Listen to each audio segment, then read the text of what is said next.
Assalamualaikum ji, this is Laiba Basi. Welcome back to yet another exciting episode of Cricket Capsules by Laiba Basi on Desi Sports. अगर अभी तक आपने देसी sports को subscribe नहीं किया तो यार आज खुशी के मौके पर ही देसी स्पोर्ट्स को सब्सक्रिप्शन दे दो अपनी, क्योंकि यार आज इंडिया जीत गया है. India have made it to the finals of the champions trophy 2025 which is hosted by Pakistan itself. और पाकिस्तान जो पहले 2 मैचेस में ही आउट हो गया था और हमारी इंडिया के साथ ही जंग लड़ रही थी कि भाई तुम लोगों को आना पड़ेगा. इंडिया कहता हम तो नहीं आएंगे, जो करना है कर लो. इंडिया ने आज फाइनल्स में जगह बना ली है.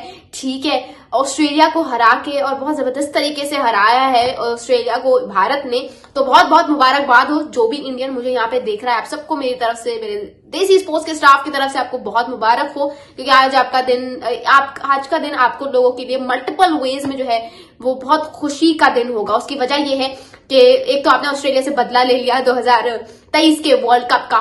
ठीक है, एक तो वो आपने बदला लिया, फिर बीजीटी में जो आपको तकलीफ चोट पहुंचाई ऑस्ट्रेलिया ने, आपने उसका बदला लिया. But again I would say कि आसान नहीं होता. ठीक है, ऑस्ट्रेलिया जैसी टीम जिसको बहुत धक्के मिले. ठीक है, मतलब उनका कमिंस नहीं था, स्टार्क नहीं था, हेजलवुड नहीं था, कैमरॉन ग्रीन जबरदस्त ऑलराउंडर वो नहीं था. मार्कस स्टोइनिस ने तो जो है वो रिटायरमेंट ले ली है और बाकी मैथ्यू शॉट भी चले गए सेमीफाइनल से पहले. सो उनके लिए मुश्किल था, उनके लिए चीजें बहुत मुश्किल थी. बट स्टिल उन्होंने इंडिया को वन साइडेड मैच नहीं जीतने दिया.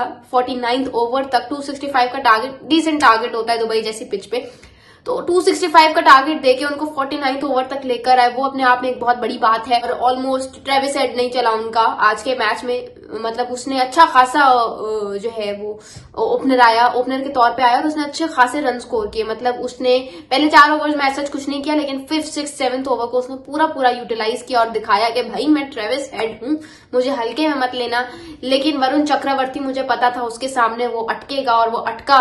और because obviously he was facing Varun Chakravarthy for the first time, तो वो उसको रीड करने में, उसकी बॉलिंग को समझने में, उसकी बॉलिंग बड़ी डिफिकल्ट होती है. उसको समझ नहीं आता है कि बॉल अंदर कर रहा है, बाहर कर रहा है, क्या कर रहा है. तो अटका होगा, कंफ्यूजिंग होगा. बट ये है जो है, अब वो यही है. ऑस्ट्रेलिया हार गया है और ऑस्ट्रेलिया को एक डिसएडवांटेज ये भी था और इंडिया को यहाँ पे एडवांटेज ये भी था कि इंडिया अपने सारे मैचेस एक ही वेन्यू पे खेल रहे हैं. उन्होंने एक ही वेन्यू को अपना मद्देनजर रखते हुए अपना सारा कॉम्बिनेशन बिल्डअप किया हुआ है. जबकि ऑस्ट्रेलिया को बार बार देखना पड़ा था, अच्छा पिंडी की पिच के हिसाब से ये वाला स्क्वाड उतारो, लाहौर की पिच के हिसाब से ये वाला स्क्वाड उतारो, कराची की पिच के हिसाब से ये वाला स्क्वाड उतारो, फिर दुबई की पिच से. दुबई में आज उन्होंने पहला मैच खेला. एक्सट्रीमली सॉरी, मेरा गला it's not allowing me to speak, but मैं आज आप लोगों के लिए बोलूंगी. और ट्रैवलिंग फटीग तो है ही, लेकिन उसके अलावा भी there are like lots of things to be concern. तो इंडिया को बहुत एडवांटेजेस थे as compare to Australia. India की फुल स्ट्रेंथ साइड खेल रही थी, ऑस्ट्रेलिया की ऑलमोस्ट सी टीम खेल रही थी.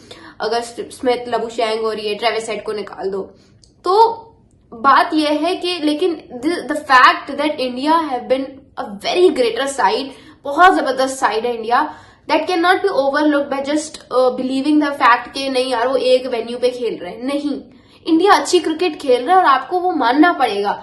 और ये बात अभी की नहीं है तय हुई, ये 2 माह पहले की बात है कि भाई इंडिया एक ही वेन्यू पे खेलेगा. तब जब अगर रजामंदी अपनी जाहिर कर दी थी, तो अब इस बात का बतंगड़ बनाने का क्या मकसद है कि भाई नहीं इंडिया तो एक ही वेन्यू पे खेल रहा है, इसीलिए they have reached in the finals without losing any group stage match या विदाउट लूजिंग एनी मैच.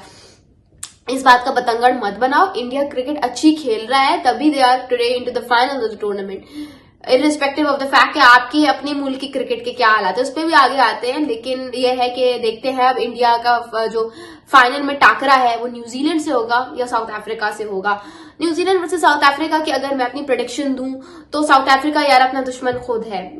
लेकिन अगर आप मुझसे पूछे ना, आई जेन्युइनली वांटेड इन दोनों में से किसी एक टीम को, न्यूजीलैंड से, कि ये टूर्नामेंट जीत जाए. लाइक न्यूजीलैंड के पास फिर वर्ल्ड टेस्ट चैंपियनशिप का टाइटल है, साउथ अफ्रीका के पास तो कुछ भी नहीं है. लेकिन यार देखो, न्यूजीलैंड जो है ना उनको बड़ी ज्यादती का शिकार है, तो मुझे लगता है न्यूजीलैंड को ये टूर्नामेंट जीतना चाहिए। आप लोगों को क्या लगता है मुझे कमेंट्स में जरूर बताइएगा। मैं तो यही चाहती हूँ कि न्यूजीलैंड और साउथ अफ्रीका में न्यूजीलैंड ये मैच जीत जाए और न्यूजीलैंड फिर फाइनल में इंडिया को हरा दे। यही दुआ कर सकते हैं, because New Zealand is very close to my heart. मैं आप लोगों को बता चुकी हूँ। और पाकिस्तान जब भी किसी टूर्नामेंट से बाहर हो जाती है तो my second most favourite team is always New Zealand. So I am all here to support, to give my support, to root for New Zealand cricket team. What do you guys think? मुझे comments में जरूर बताइएगा कि आप किसको support करें and what is your prediction for the final. For me it is going to be India versus New Zealand on 9th March Sunday Dubai cricket stadium में। उसके अलावा अगर बात करें आज के दिन की, आज का दिन एक और हवाले से भी बहुत स्पेशल था, क्योंकि आज के दिन पे स्क्वाड अनाउंस हुआ for the New Zealand tour. Pakistan का एक हुआ T20s के लिए और एक हुआ ODIs के लिए। अच्छा, ODIs में शाहीन शाह अफरीदी और हारिस रऊफ को ड्रॉप कर दिया गया है और उनको लेकिन T20s में रिटेन कर दिया गया है, शाहीन और हारिस दोनों को। लेकिन ODIs में नसीम शाह को रिटेन करते हुए नसीम शाह को T20 से ड्रॉप कर दिया है। ठीक है, अब बाबर आजम और Mohammad Rizwan they are no more the part of T20 side. लेकिन T20 साइड के जो अब कप्तान है वो है सलमान अली आगा। माशाल्लाह माशाल्लाह माशाल्लाह, जिनकी इस फॉर्मेट में कोई जगह ही नहीं बनती। He is not a shorter format का प्लेयर, वो लॉन्गर फॉर्मेट का प्लेयर है। वो टेस्ट अच्छा खेलता है, वो ODI अच्छा खेलता है, बट वो T20 का प्लेयर नहीं है, उसको T20 में डाल के बैठे हुए। अच्छा, शादाब खान जिसकी 0 परफॉर्मेंस है, ठीक है, 2023 से आउट ऑफ फॉर्म। और इसको तो छोड़े, अभी रिसेंटली बात करते हैं, चैंपियंस T20 कप जो हो रहा था आपका, उसमें परफॉर्मेंस ही नहीं थी भाई। 6 मैचेस में उसके 24 रन हैं। उसकी एवरेज उठा के देख लो, उसका स्ट्राइक रेट उठा के देख लो, सिर्फ 3 ओवर किए पूरे टूर्नामेंट में। He was not even considered to bowl a full Kota. ठीक है, और उसको आपने वाइस कप्तान बनाया हुआ है। माशाल्लाह माशाल्लाह। और न्यूजीलैंड जैसा ट्रैक जिसपे स्पिनर्स की जरूरत ही नहीं है, उधर 3 स्पिनर्स लेके जा रहे हैं। ठीक है, कौन कौन भला? सुफियान वकीम, अबरार अहमद और शादाब खान वाइस कप्तान साहब खुद। ठीक है, जहां पे यहाँ पे हम कह थक गए थे कि दुबई और पाकिस्तान जैसी पिचेस पे स्पिनर्स काम आएंगे। भाई ले आओ स्पिनर्स, वहां पे स्पिनर्स खिलाए नहीं। अब जहां पे जरूरत नहीं है वहां पे स्पिनर्स लेके जा रहे हैं। अकल बड़ी के भैंस, अकल बड़ी के भैंस। ये जरा इस बात का मुझे जवाब दे दो आज आप लोग, समझ से बाहर है ये टीम। अच्छा, उसके बाद आते हैं अब्दुल समद पे। Abdul Samad okay, is a very great middle order specialist batter है और बहुत जबरदस्त बैटर है। इसकी बैटिंग को अगर आपने देखा होगा तो आपको पता ही होगा। बहुत सारे लोग कह रहे हैं जल्दी बुला लिया है लड़के को, लेकिन मुझे लगता है कि यही टाइम है पॉलिश करने का, यही टाइम एक्सपीरियंस देने का। And I feel like he is the best addition to our new T20 team. But Hasan Nawaz का मुझे लग रहा है कि एक तो ओपनिंग बैट्समैन होगा और ओपनर आपकी हसन नवाज के अलावा पूरी ODI स्क्वाड में, ODI कह रही हूँ, T20 स्क्वाड में और कोई ओपनर नहीं है। तो हसन नवाज देखते हैं क्या करता है। लड़का बहुत यंग है, इनएक्सपीरियंस्ड भी है, but again this is your chance to hit the rock bottom. So Hasan, best of luck to you. और रही बात उस्मान खान की, अच्छा, उस्मान खान को ODI से ड्रॉप करके T20 में डाल दिया है। अब मुझे ये बताओ, मोहम्मद हारिस को खिलाओगे या उस्मान खान को खिलाओगे? क्योंकि मोहम्मद हारिस तो मुझे लगता है उनको खेलना चाहिए था। क्या आप उस्मान खान को नहीं खिलाओगे? मतलब उस्मान खान को ODI से पहली बात तो ये कि ड्रॉप ही नहीं करना चाहिए था। ट्राई नेशन में आपने उस बंदे को बेंच किया। चैंपियंस ट्रॉफी 2025 जब उसको अल्लाह अल्लाह करके एक मैच मिलने वाला था फखर जमान की रिप्लेसमेंट के तौर पे, तब आपने इमामुल हक को बुला लिया। उस्मान खान को आपने चांस कब दिया है जो आप उसकी परफॉर्मेंस की बेसिस पे आपने उसको टीम से ही निकाल दिया? जिसको रखना होता है उसको ड्रॉप कर देते थे, जिसको ड्रॉप करना होता है उसको रख के बैठे हुए होते हैं, जिसको चांस देना होता है उसको चांस नहीं दे रहे होते। अब कामरान गुलाम ना T20 की साइड में ना ODI की साइड में, और उसको ड्रॉप करके बैठे हुए क्यों भाई? For what damn reason? Kamran Ghulam की बैटिंग टेस्ट में देखो, ODI में देखो, साउथ अफ्रीका में इतनी अच्छी बैटिंग करके आया था लड़का।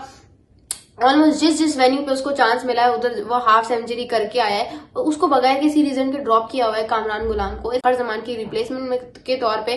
तब आपने इमामुल हक को बुला लिया। उस्मान खान को आपने चांस कब दिया है जो आप उसकी परफॉर्मेंस की बेसिस पे आपने उसको टीम से ही निकाल दिया?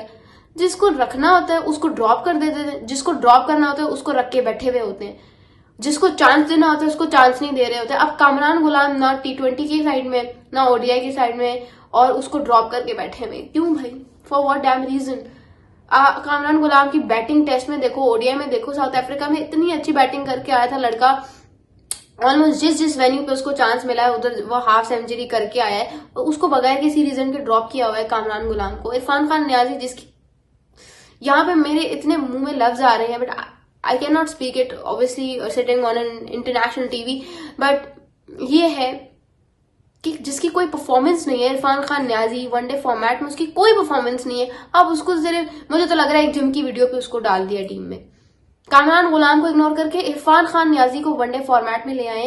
अब इस बात का न सर है न पैर है, लेकिन ये डिसीजंस लेती है आपकी सिलेक्शन कमेटी, और जो ये ब्लंडर्स सिलेक्शन कमेटी करती है उसमें 2% का भी, जैसे कहते हैं वो, चेंज नहीं आया। A to Z वैसी की वैसी पड़ी हुई है। तो सारा मलबा, सारी गलतियों का जिम्मा जो है हमारे बेचारे प्लेयर्स को भुगतना पड़ता है। अब आप खुद बताओ, चैंपियंस ट्रॉफी जिसका फॉर्मेट ODI था और रिजवान की अपनी कोई गलती थी भी नहीं, उसको टीम ही ऐसी दे दी थी उन्होंने, ठीक है, कि उसको माई का लाल नहीं जिता सकता था, उस बेचारे को T20 की कप्तानी से रिमूव कर दिया है। और मुझे I can give you guarantee over the fact कि उसको कहा होगा कि भाई एक और लॉस और तुम्हें ODI की कप्तानी से भी हटा देंगे, अब लिखवा ले मुझसे। यहाँ पाकिस्तान में ये होता है। ये सिस्टम देखें, इस सिस्टम में अगर इंडियन क्रिकेट टीम भेजे ना तो उन बेचारों से भी परफॉर्म नहीं होगा, because there is no clarity. किसी प्लेयर को नहीं पता कि कल वो पाकिस्तान के लिए खेलेगा या नहीं खेलेगा। और शादाब खान मेरे ख्याल से खुद हैरान हो रहे होंगे कि मेरी सिलेक्शन कैसे हो गई। तो ये बात है, ये सिस्टम है आपका, और फिर आप कहते हो कि हमारी टीम परफॉर्म नहीं करती। उसामा मीर भी नहीं है, हुसैन तलत जो बेचारा डोमेस्टिक में रन्स कर करके थक गया, उस बेचारे को नहीं डाला टीम में। शादाब खान इसकी कोई परफॉर्मेंस नहीं है, उसको टीम में ले आए हैं। तो बात वो करो जो जचे, और यहाँ पे कोई बात नहीं जच रही। आई एम सॉरी टू से। आपको क्या लगता है इनको स्क्वाड्स के बारे में, मुझे कमेंट्स में जरूर बताइएगा। Thank you so much. This is live Abbasi signing off.